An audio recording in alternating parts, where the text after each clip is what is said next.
So we're pulled over, we're in a safe spot, and we just want to bring you guys up to speed with what's been going on.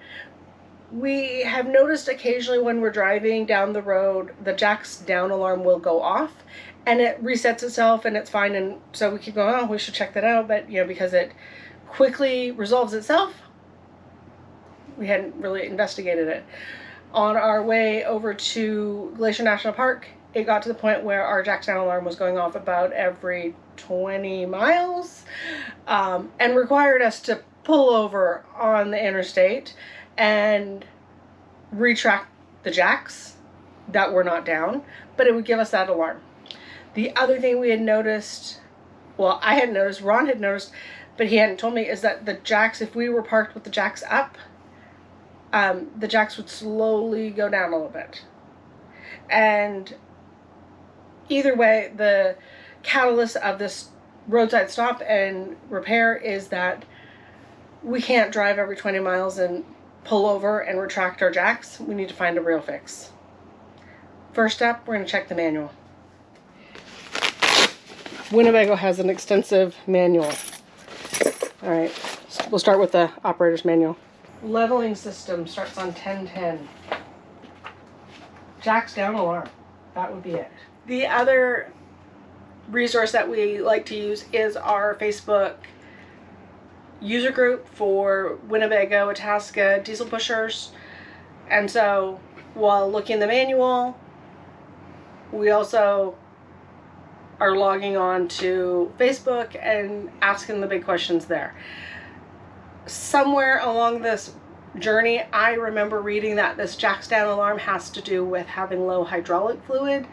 And so far, what we have come to the conclusion of seems like that might be it, and so we're on a mission to find where the hydraulic fluid goes. The hydraulic tank is supposed to be underneath these stairs, and I found there's a bolt holding it down, so I'm gonna take the bolts out and see what we have underneath here. This is a tank, and the level is supposed to be to the bottom of this. It's a little bit low. Let me take and show you the other part of it.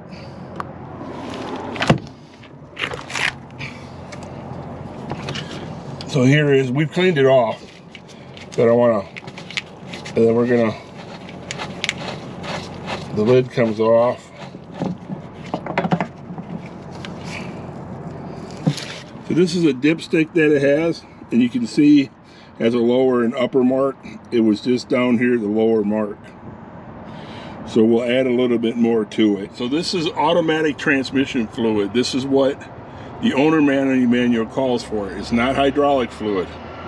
So make sure you look in your owner's manual to find out the acceptable fluid that you need, because otherwise you can damage the seals.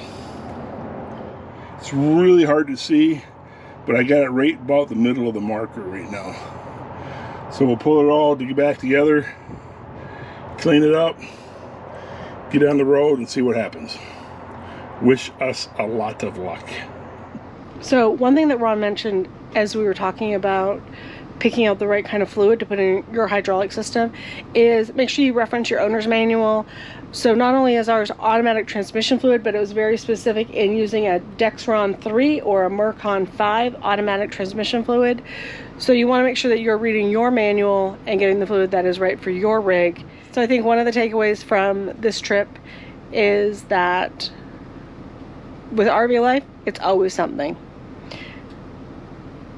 Things are always falling apart, breaking, not working right, and while you can rely on the mobile tech, you also need to rely on yourself. All right, we've gone about 50 miles, and has it gone off? No jack lights as of now, so I think we have it fixed. I think we might have got it fixed. Big relief. Big relief. Cheap, easy fix. Just messy. Just real messy. Interesting to know. How often did the manual say we're supposed to service?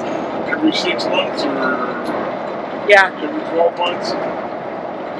And then a complete change every 36. Something like that. Yeah. Something like that. Again, read your manual because it has it tells you what to do for your rig. Our manual tells us for our rig. But I think it's one of those things that is kind of out of sight, out of mind. You don't ever see anything about it. You just take for granted that it's going to work. I think it's not easy to get to. It's not easy to get to. So I think everyone needs a maintenance check sheet. We're working on one ourselves, just to get the little things, lubricate the slides and the oil changes and whatnot. So I wanted to go back though. It says to do a complete hydraulic maintenance every 36 months. Judging from how low our fluid was, when was last time you think that was done? I don't know if it's ever been done. Yeah. And when we hopped on the Facebook group, a lot of people were like, you have to check your hydraulic fluid? You have to check your hydraulic fluid. So, lesson learned.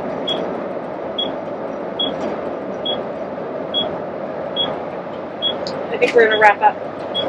Yep. I think another lesson learned, if you're going to be an RVer, you need to become a part-time mechanic too. All right. We'll see you next time.